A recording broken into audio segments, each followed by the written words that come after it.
सत्ता की सबसे बड़ी लड़ाई शुरू हो गई है। 2014 के महाभारत का शंखनाद हो चुका है, लेकिन चर्चा हो रही है 350 साल पुराने एक मुगल बादशाह की। वो बादशाह था औरंगजेब, अपनों और अपनी प्रजा का खून बहाने वाला ऐसा मुगल बादशाह जिसने सल्तनत की चाहत में न जाने कितने गुनाह किए, भाइयों के खून बहाए और पिता शाहजहां को ताउम्र कैद में रखा। ज्यादा जानकारी के लिए आप गूगल और विकिपीडिया पर अपना ज्ञानवर्धन कर सकते हैं। फिलहाल इतना जान लीजिए कि आधुनिक भारत की राजनीति में औरंगजेब का भूत इसलिए दोबारा लौटा क्योंकि कांग्रेस उपाध्यक्ष राहुल गांधी ने अपने इंटरव्यू में उसका जिक्र कर दिया। कांग्रेस को जोड़ने वाली पार्टी बताकर उसकी तुलना सम्राट अशोक और अकबर से की और कुख्यात बादशाह औरंगजेब का नाम उछालकर राजनीतिक विश्लेषकों को एक सब्जेक्ट थमा दिया। सवाल उठे कि क्या राहुल गांधी ने नरेंद्र मोदी के लिए औरंगजेब का नाम लिया। एक हिंदी अखबार दैनिक भास्कर को दिए इंटरव्यू में राहुल गांधी ने बीजेपी को व्यक्ति आधारित पार्टी बताया। प्रधानमंत्री की जिम्मेदारी लेने पर सवाल हुए तो राहुल बोले, पार्टी जो भी कहेगी वो मानूंगा। अब राहुल के हर शब्द को बीजेपी ने गौर से पढ़ा, देखा, समझा और कहा कि राहुल ने जो भी कहा वो सब उनकी पार्टी में होता है। हमारा घर तो बिल्कुल दुरुस्त है। गुजरात के आसमान से दिल्ली की तरफ देख रहे मोदी भी गुजरात में बॉलीवुड स्टार सलमान खान के साथ पतंग उड़ाते रहे, फोटो खिंचवाते रहे। लेकिन राहुल गांधी ने अगर तमाम उपमाओं का प्रयोग नरेंद्र मोदी के लिए ही किया है तो सबसे बड़ा सवाल यही है कि क्या मोदी औरंगजेब की तरह है? क्या राहुल गांधी ने मोदी को औरंगजेब कहा? और क्या देर से ही सही पीएम का उम्मीदवार बनकर मोदी को चुनौती दे पाएंगे राहुल गांधी? इन सवालों पर बात करेंगे मेहमानों से। बीजेपी और कांग्रेस के नेता भी हमारे साथ होंगे, लेकिन सबसे पहले देखिए राहुल ने क्या कहा।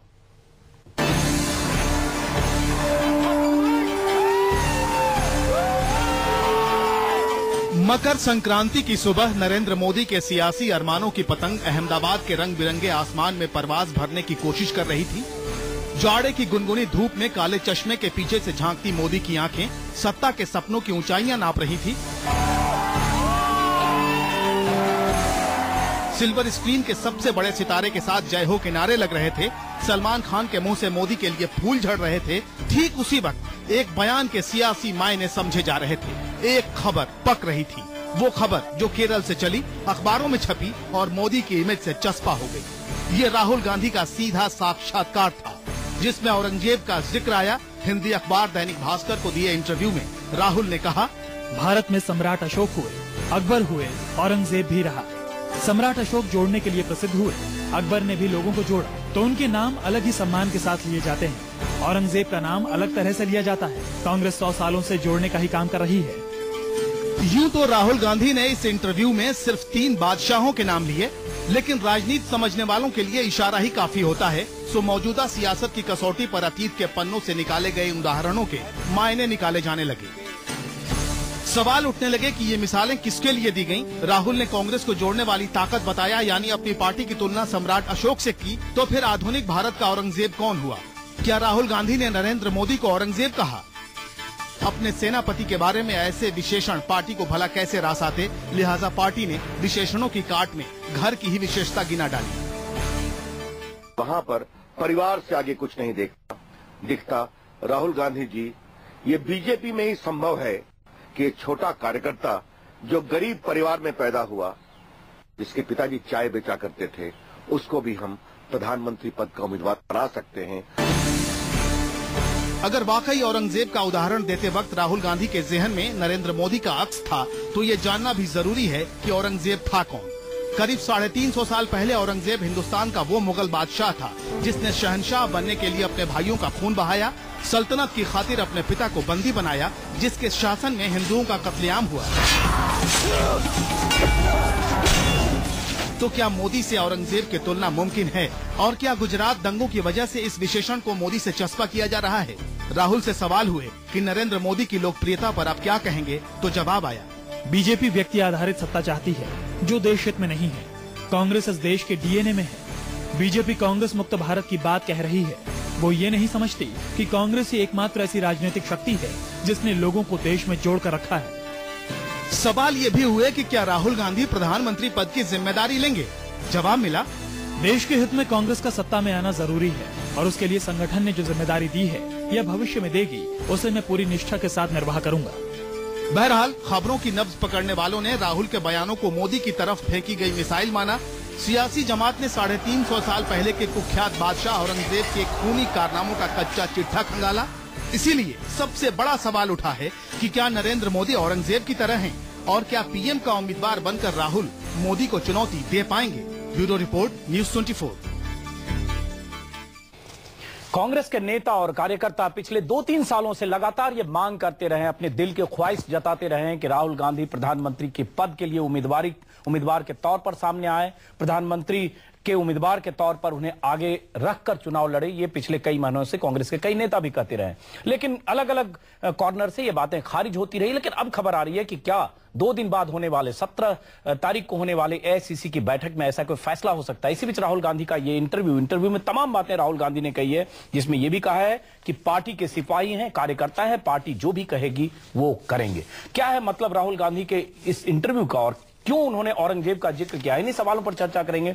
स्टूडियो में हमारे साथ हैं वरिष्ठ पत्रकार उर्मिलेश, ओबी लाइन पर हमारे साथ हैं कैप्टन अभिमन्यु, बीजेपी नेता, और कुछ देर में कांग्रेस और आम आदमी पार्टी के नेता भी हमारे साथ होंगे। लेकिन सबसे पहले उर्मिलेश, आपसे समझना चाहूंगा, राहुल गांधी ने जो कुछ कहा है औरंगजेब और बाकी मुद्दों पर बाद में जब बीजेपी कांग्रेस के नेता हमारे साथ आए, लेकिन इससे क्या संकेत मिल रहा है कि राहुल गांधी अब मानसिक तौर पर तैयार हो रहे हैं कि उन्हें अब जिम्मेदारी सामने आकर लेनी चाहिए? बगैर चेहरे के चुनाव लड़ना मुश्किल है, एक चेहरा अगर नरेंद्र मोदी का सामने है तो, और दूसरी बदली हुई परिस्थितियों में 1 महीने से जिस ढंग से आम आदमी पार्टी का प्रभाव और प्रसार बढ़ा है। देखिए, राहुल गांधी, मैं समझता हूं कि कई महीने से, बल्कि साल भी कह सकते हैं, लगातार ये हो रहा है कि अब वो जिम्मेदारी संभालेंगे, अब वो जिम्मेदारी संभालेंगे। भाई वो उनको कौन रोका है? उनकी पार्टी है, वो पार्टी के इस समय राष्ट्रीय उपाध्यक्ष हैं, तो जिम्मेदारी में तो है ही है, इसमें क्या दो रहा है। दूसरी बात यह है कि बार बार कांग्रेस की सर्किल में या कांग्रेस के जो रणनीतिकार हैं वो कोशिश करते हैं कि बताया जाए कि वो कमांडिंग पोजीशन में आ रहे हैं, वो प्राइम मिनिस्टर कैंडिडेट हैं। देखिए, राहुल गांधी को कांग्रेस पार्टी में किसी ने नहीं रोका है किसी चीज के लिए। दूसरी बात कि इसी इंटरव्यू में राहुल गांधी ने एक बड़ी महत्वपूर्ण बात कही जिस पर कम ध्यान गया लोगों का। वो ये कह रहे हैं कि कांग्रेस एक लोकतांत्रिक पार्टी है, हमारा समाज, हमारी जो सत्ता संरचना है वो लोकतांत्रिक है। हम उसमें बिल्कुल संकेत है साफ साफ। मैं नहीं जानता कांग्रेस 17 को क्या करेगी, लेकिन अगर राहुल गांधी के बयान में छिपे संकेतों को देखें तो मुझे ऐसा लगता है कि वो प्रधानमंत्री पद के उम्मीदवार के रूप में घोषित किया जाना शायद पसंद न करें। हाँ, क्योंकि उनके सलाहकारों ने उनको शायद यही समझाया है। उर्मिलेश, क्योंकि ये बात दिग्विजय सिंह ने भी कुछ दिन पहले कही थी कि लोकतांत्रिक पार्टी है और प्रधानमंत्री के पद की उम्मीदवारी चुने हुए सांसद तय करते हैं। एग्जैक्टली, यही लाइन उसमें भी है, यही लाइन उसमें भी है। उन्होंने भी कहा है कि देश के हित में कांग्रेस का सत्ता में आना जरूरी है, लेकिन साथ में यह भी कहा कि भारत की जनता अपने चुने हुए प्रतिनिधियों के द्वारा तय करेगी कि देश का प्रधानमंत्री कौन है। ये सैद्धांतिक तौर पर कहना तो सही है उर्मिलेश, लेकिन पहले अतीत में चुनाव के पहले राजीव गांधी, इंदिरा गांधी और कांग्रेस में परंपरा रही, नरसिम्हा राव को छोड़ दें तो बाकी समय में पहले से घोषित तौर पर रहे हैं कि नेहरू गांधी परिवार के लोग वो लोग प्राइम मिनिस्टर के पद पर पहले से बरकरार रहे हैं। नेहरू जी को देख लीजिए, आप इसके बाद आप आ जाइए, शास्त्री जी कुछ समय के लिए बने, इंदिरा जी लंबे समय तक रही। तो इंदिरा जी जब आई तो कांग्रेस काफी बदल चुकी थी। तो इसका मतलब कांग्रेस गांधी नेहरू की तब नहीं रह गई थी। जो अंदर डेमोक्रेटिक इंस्टीट्यूशंस थे पार्टी के और इवन स्टेट के, वो काफी कमजोर हो चुके थे। तो आप नहीं मान रहे कि इसका मतलब यह हो सकता है कि चुनाव के बाद हो?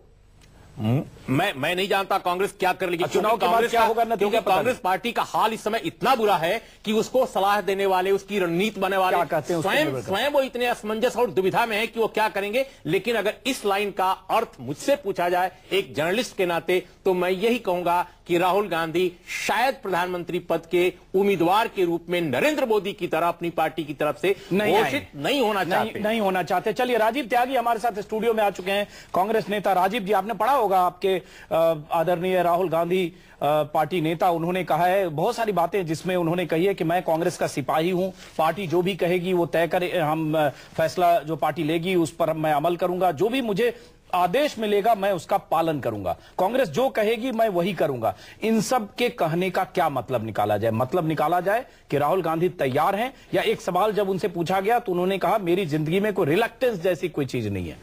अजीत जी, मैं बहुत साफगोई से कहना चाहूंगा कि राहुल गांधी जी पूर्णतया प्रजातांत्रिक हैं और पूर्णतया सबको साथ लेके चलने में विश्वास करते हैं, और वो अपने जितने सीनियर नेता हैं उन सबका सम्मान करते हैं। इसलिए वो एक दिन में सारी कांग्रेस को अपने हाथ पे नहीं रखना चाहते हैं।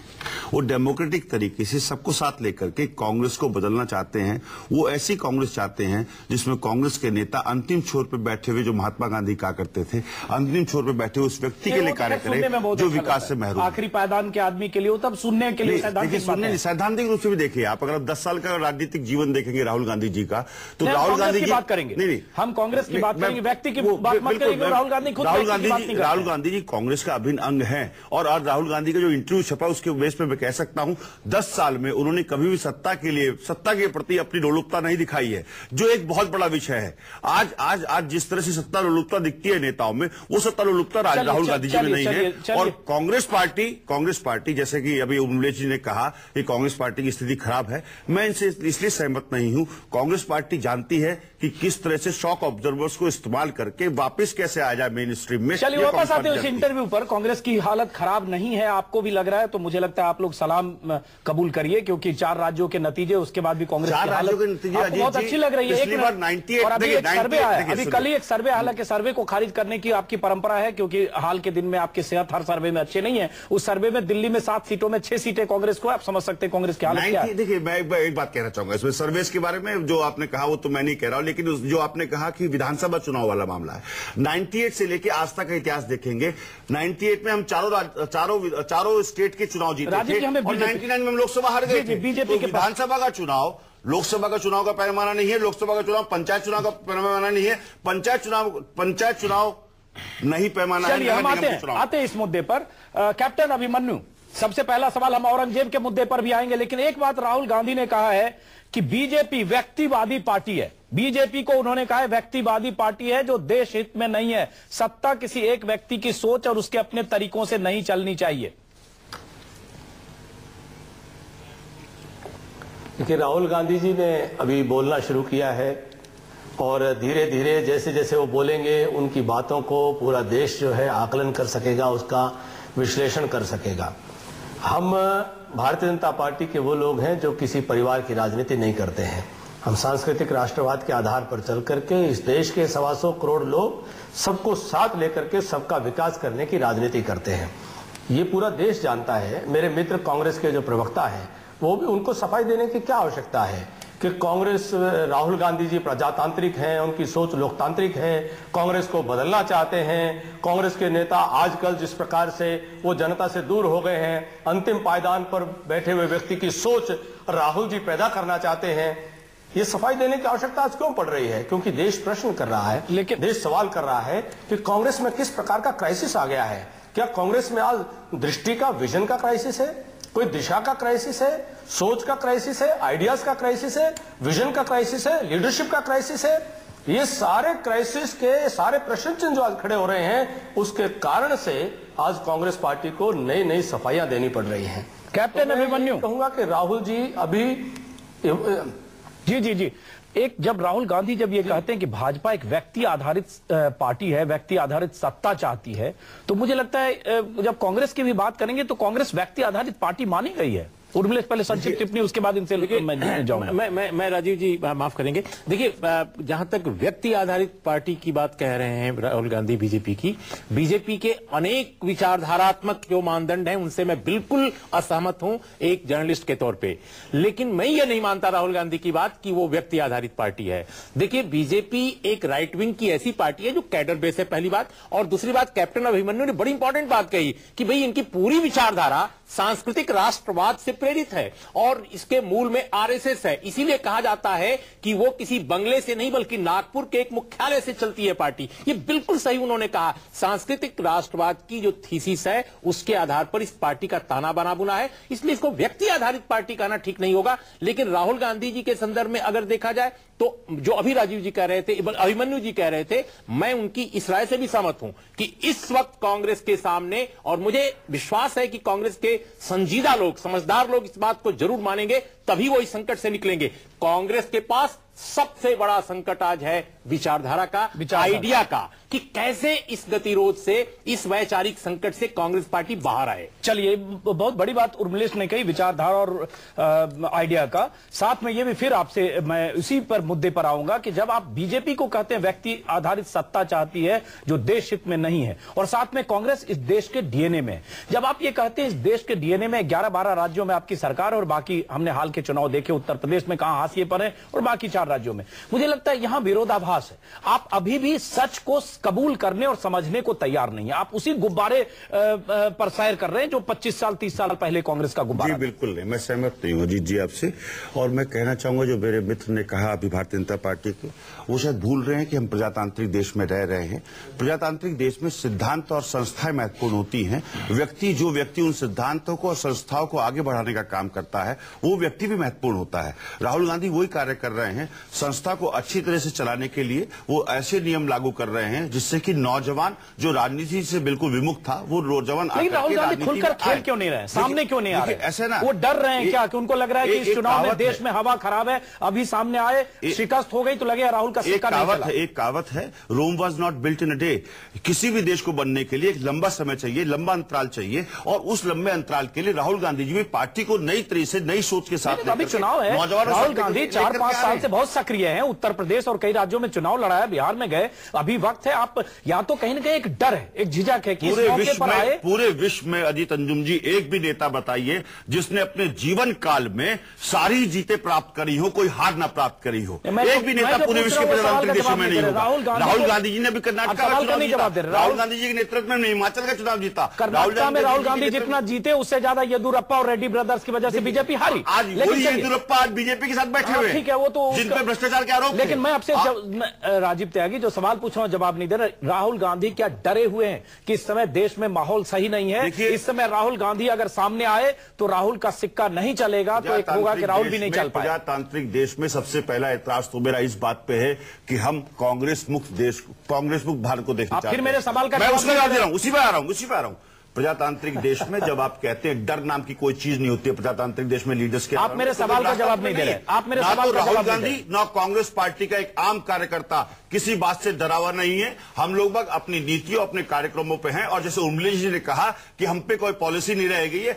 विगत 10 सालों में जो हमने आम आदमी को अधिकार दिए हैं, जिस तरह से अधिकार चलिए आम आदमी को आपने अधिकार, अब तो आप उसको लेकर आम आदमी का नाम मत लीजिए। अब आम आदमी करके हम पूर्णतः कॉन्फिडेंट अब आम आदमी के करेंगे, अब आम आदमी का नाम लेंगे तो कंफ्यूज कर देंगे आम आदमी, आपका वोटर उधर शिफ्ट हो जाएगा। 2014 के चुनाव का रिजल्ट आ गया। चलिए कैप्टन अभिमन्यु के पास जी से पूछना चाहूंगा, क्या 2014 के चुनाव का रिजल्ट आ गया? आएगा। आपके लिए कोई संकेत लेकर नहीं आएगा। जितनी भी सेकुलर जमात के लोग बाग हैं वो सब कांग्रेस के साथ खड़े होकर सेकुलर जमात ये सब 3 कराएंगे। चलिए 1 मिनट, उर्मिला आपके पास आऊंगा, लेकिन कैप्टन अभिमन्यु कुछ बातें कही है, मैं आप ही से उसकी व्याख्या चाहूंगा। राहुल गांधी ने बहुत सारी बातें कही है। पहले प्रधानमंत्री ने मनमोहन सिंह ने कहा था कि डिजास्टर होंगे अगर नरेंद्र मोदी प्रधानमंत्री बनेंगे, विनाशकारी होंगे देश के लिए, और बहुत सारी बातें मनमोहन सिंह ने कही थी। एक बात इन्होंने कही, मैं आप ही से समझना चाहता हूं इसकी व्याख्या अगर आप कर सकें कि इसमें नरेंद्र मोदी है या नहीं। उन्होंने कहा भारत में सम्राट अशोक हुए, अकबर हुए, औरंगजेब रहा। सम्राट अशोक जोड़ने के लिए प्रसिद्ध हुए, अकबर ने भी लोगों को जोड़ा तो उनके नाम अलग ही सम्मान के साथ लिए जाते हैं, औरंगजेब का नाम अलग तरह से लिया जाता है। कांग्रेस 100 साल से लोगों को जोड़ने का काम कर रही है। औरंगजेब किसको कर रहे हैं? मुझे तो लगता है बिटवीन द लाइन्स यही है कि औरंगजेब की तरह से तुलना कर रहे हैं राहुल गांधी नरेंद्र मोदी की। अजीत जी, आज राहुल गांधी जी ने एक बहुत बड़ा विषय देश के सामने उठाया है और इस विषय पर बहस हो, चर्चा हो, हम इसका स्वागत करते हैं।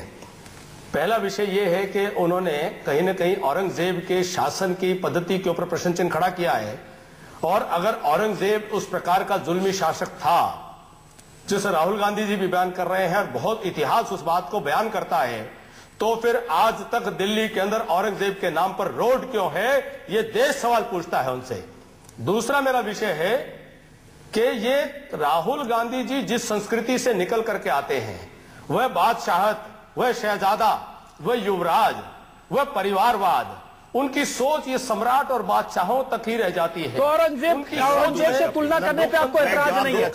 औरंगजेब से तुलना पर एतराज नहीं है? पहले उनकी सोच में न जमहूरियत है, न कोई उनकी सोच में विकास है। भ्रष्टाचार पर नहीं बोलेंगे, नहीं औरंगजेब से आपको कोई दिक्कत नहीं है ना, लेकिन नई नई व्याख्याएं वो करते हैं। कैप्टन साहब, अजीत जी मेरे सवाल का जवाब नहीं, इतना समय औरंगजेब से आपको दिक्कत नहीं है ना? फिर औरंगजेब ने अपने भाइयों के साथ क्या किया, अपने पिता के साथ क्या किया, और उसके बाद कितने कत्लेआम हुए, औरंगजेब से आपको कोई दिक्कत नहीं है? अगर उन्होंने कहा या गलत थे, बहुत बुरे थे, इसीलिए इतिहास में लिखा है कि वो उन्होंने क्या क्या गलत काम किया। तो आज तक इस सरकार ने औरंगजेब के नाम पर सड़क बनाए रखी। ये कौन सी प्रेरणा देना चाहते हैं देश की युवा पीढ़ी को? ये जवाब उनको देना चाहिए। अभिमन्यु जी जो बात कह रहे हैं, इनको बुरा नहीं लग रहा, कोई बात नहीं। अभिमन्यु जी भूल रहे हैं, कैप्टन अभिमन्यु भूल रहे हैं। साम्राज्य से जनतांत्रिक देश में, राजतांत्रिक देश में अगर राजतंत्र होगा तो ऐसे जुमले जैसे कि और लोग राष्ट्रीय के प्रति उसमें भारत हो जाया करते हैं विरोधियों का। लेकिन आज जिस तरह से मोदी जी जुमले तराशते हैं हमारे विरुद्ध, हम उसका जवाब नहीं देते। उसका डेमोक्रेसी है। डेमोक्रेसी आप कहां मान रहे हैं? आप डेमोक्रेसी कहां मान रहे हैं? जब शहजादा जैसा शब्द इस्तेमाल करते हैं, आप युवराज जैसा शब्द इस्तेमाल करते हैं, तो डेमोक्रेसी कहां मान रहे हैं? और बीजेपी की सोच का मैं कहना चाहूंगा, देखिए नाजियों ने हिटलर ने बेसिकली हिटलर ने कहा था यहूदियों का पूर्ण सफाया होना चाहिए। जब सफाई की बात आप करते हैं, जब सफाई की बात आप करते हैं तो कहीं ना कहीं नाजीवादी सोच का प्रतीक बनते हैं। और प्रजातंत्र में हमारे आप विरोधी हैं, लेकिन उसके बाद हम कहते हैं भारतीय जनता पार्टी भी देश के लिए जरूरी है, समाजवादी पार्टी भी देश के लिए जरूरी है, बहुजन समाज पार्टी भी देश के लिए जरूरी है, आम आदमी पार्टी भी देश के लिए जरूरी है। और हम सबको मिलकर के एक ऐसे भारत की रचना करनी है जो भारत आगे बढ़ के विकसित देशों। आम आदमी पार्टी तो कितना जरूरी है ये आपको 2014 के लोकसभा चुनाव के बाद पता चल जाएगा। अभी योगेंद्र यादव ने कहा है कांग्रेस एक चुनाव हारी, एक चुनाव जीती, कांग्रेस बहुत सारे चुनाव जीती, बहुत सारे चुनाव हारी। बिल्कुल सुन तो लीजिए, क्या जीत हारी सब पैमाना होगा? सुन तो लीजिए, नहीं जीत हार कोई पैमाना नहीं। जीत हारी पैमाना होगा राजनीति में? हम लोगों को राजनीति में सर जी आप राजनीति में संतई के लिए रहने के लिए अधिकार नहीं। एक मिनट, आप संतई के लिए आए, जीत हार कोई पैमाना नहीं है। चलिए, योगेंद्र यादव ने कहा कि जिस ढंग से कांग्रेस के खिलाफ राहुल गांधी जी ने, देखिए मैं बोलता हूं, सुन तो लीजिए, राहुल गांधी जी को क्या ये सच्चाई नहीं है कि पिछले 10 साल में प्राइम मिनिस्टर महोदय ने कहा कि आप मंत्री बनिए? राहुल गांधी जी ने उसको ठुकराने का काम देश पर एहसान किया। चलिए, उनका नाम इतिहास में दर्ज रहेगा। देश में घूम करके उनका नाम इतिहास में दर्ज रहेगा, रूबरू होकर के। और जिस तरह से मैं कह रहा हूं, जिस तरह से मैनिफेस्टो में आज राहुल गांधी जी, जिस तरह से मैनिफेस्टो में आज राहुल गांधी जी सबसे राय लेकर के मैनिफेस्टो कांग्रेस का बना रहे हैं, ये प्रजातांत्रिक, ये सब आम आदमी पार्टी से सीख कर रहे हैं आप। आज से 1 साल पहले से राहुल गांधी जी, चलिए राहुल गांधी ने 1 साल पहले से राहुल गांधी जी, अरे राहुल गांधी ने अभी भी आम आदमी पार्टी से सीखने की बात की, आप लोग सीखने को तैयार नहीं हो रहे हैं। देखिए प्रजातंत्र में, लास्ट सेंटेंस कह रहा हूं, प्रजातंत्र में अजीत अंजुम साहब, अगर मुझे एक रिक्शा वाले से सीखने का मौका मिलेगा तो मैं सीखूंगा। लेकिन कांग्रेस पार्टी की जो विरासत है, जो शानदार विरासत है, हम उससे भी सीखते हैं। हम जवाहरलाल जी से लेकर शास्त्री जी से लेकर के राजीव गांधी तक सबसे सीखने का काम। विरासतें कई बार खंडहर में तब्दील होती है, खंडहरों की सुरक्षा के लिए भारत में बहुत सारे कानून है। चलिए वापस वापस हम आते हैं। अभी जिस ढंग से योगेंद्र यादव ने कहा है कि आने वाले, हालांकि मैं फिर एक बार औरंगजेब के उस पर आना चाहूंगा कि क्या ये संकेत देता है राहुल गांधी का ये कहना ऐसे समय में औरंगजेब से तुलना? हालांकि बीजेपी के नेता को बुरा नहीं लग रहा, उनको लग रहा है रोड है तो चलो कोई बात नहीं, सड़क है और सम्मान है, औरंगजेब अच्छे बादशाह थे। लेकिन ये तुलना कुछ संकेत देता है कि आने वाले समय में राजनीति और हमले किस तरह की दिशा में जाएगी? देखिए अभिमन्यु साहब भी जानते हैं, कैप्टन अभिमन्यु जानते हैं कि भारत में जमहूरियत आज है, राजतंत्र नहीं है। उनकी भी सरकार 6 साल थी दिल्ली में, और केंद्र में प्रधानमंत्री उनकी पार्टी के थे। आरएसएस का बड़ा दबदबा था, सांस्कृतिक राष्ट्रवाद की बड़ी हवा थी, लेकिन तब भी औरंगजेब रोड बना रहा। देखिए, इतिहास से कैरेक्टर्स को आप खत्म नहीं कर सकते, आप मिथक नहीं खत्म कर सकते, तो जो रियल कैरेक्टर्स हैं उनको कैसे खत्म कर सकते हैं? और कई बार इतिहास में जो कैरेक्टर्स होते हैं वो उनके पॉजिटिव निगेटिव दोनों होते हैं। औरंगजेब के बारे में जहां तक है, देखिए उस बहस में जाएंगे तो बहुत लंबा होगा, लेकिन इतिहास में अभी भी विवाद है, क्योंकि हिस्ट्री जो है भारत की, खासकर हमारी जो मध्यकालीन हिस्ट्री है, वो ठीक से लिखी तक नहीं गई है। यहां तक कि आधुनिक इतिहास भी अंग्रेजों ने ज्यादा लिखा है। मंशा पे आ रहा हूं, जो राहुल गांधी ने कहा है, अकबर को एक तरफ करना, औरंगजेब को दूसरी तरफ करना, जाहिर है और इशारों में कहीं कहीं तुलना कर रहे हैं। अजीत, ये जो उन्होंने कहा है राहुल गांधी ने, मैंने ठीक से पढ़ा, बड़ा वेग सा है, लेकिन ये बात सही है कि इसको अगर कोई चाहे तो नरेंद्र मोदी के लिए चस्पा उस पर कर सकता है। अब सवाल इस बात का है कि नरेंद्र मोदी पर बहुत सारे रियल इश्यूज हैं, बहुत सारे बड़े मुद्दे नरेंद्र मोदी से जुड़े हुए हैं। राहुल गांधी उनको क्यों नहीं उठाते? वो इतिहास से ऐसे कैरेक्टर के क्यों उठा रहे हैं जिसको लेकर अभी भी हिस्ट्री में बहुत सारे विवाद हैं? मुझे लगता है राहुल गांधी को ठोस मुद्दों पर बात करनी चाहिए। अगर वो नरेंद्र मोदी के खिलाफ, भारतीय जनता पार्टी के खिलाफ, उसके प्रधानमंत्री पद के प्रत्याशी के खिलाफ बहुत सारी बातें कहना चाहते हैं तो उनके पास बातों का, मुद्दों की कोई कमी नहीं है। चलिए कैप्टन अभिमन्यु इसका जवाब दीजिए, उसके बाद मैं राजीव त्यागी के पास आऊंगा। आप कुछ कहना चाह रहे हैं कैप्टन साहब? अजीत जी, राहुल जी क्या बोलते हैं वो कई बार ऐसा लगता है शायद उनको स्वयं नहीं मालूम हो। पिछले दिनों उन्होंने एक शब्द निकाला था कि एस्केप वेलोसिटी की जरूरत है, और उसकी व्याख्या करते करते उसके सारे देश की सरकार के कैबिनेट मंत्री जो हैं वो देश को समझाने में असफल रहे। उससे पहले उन्होंने कहा कि गरीबी जो है वो एक मानसिक अवस्था है, poverty is a state of mind.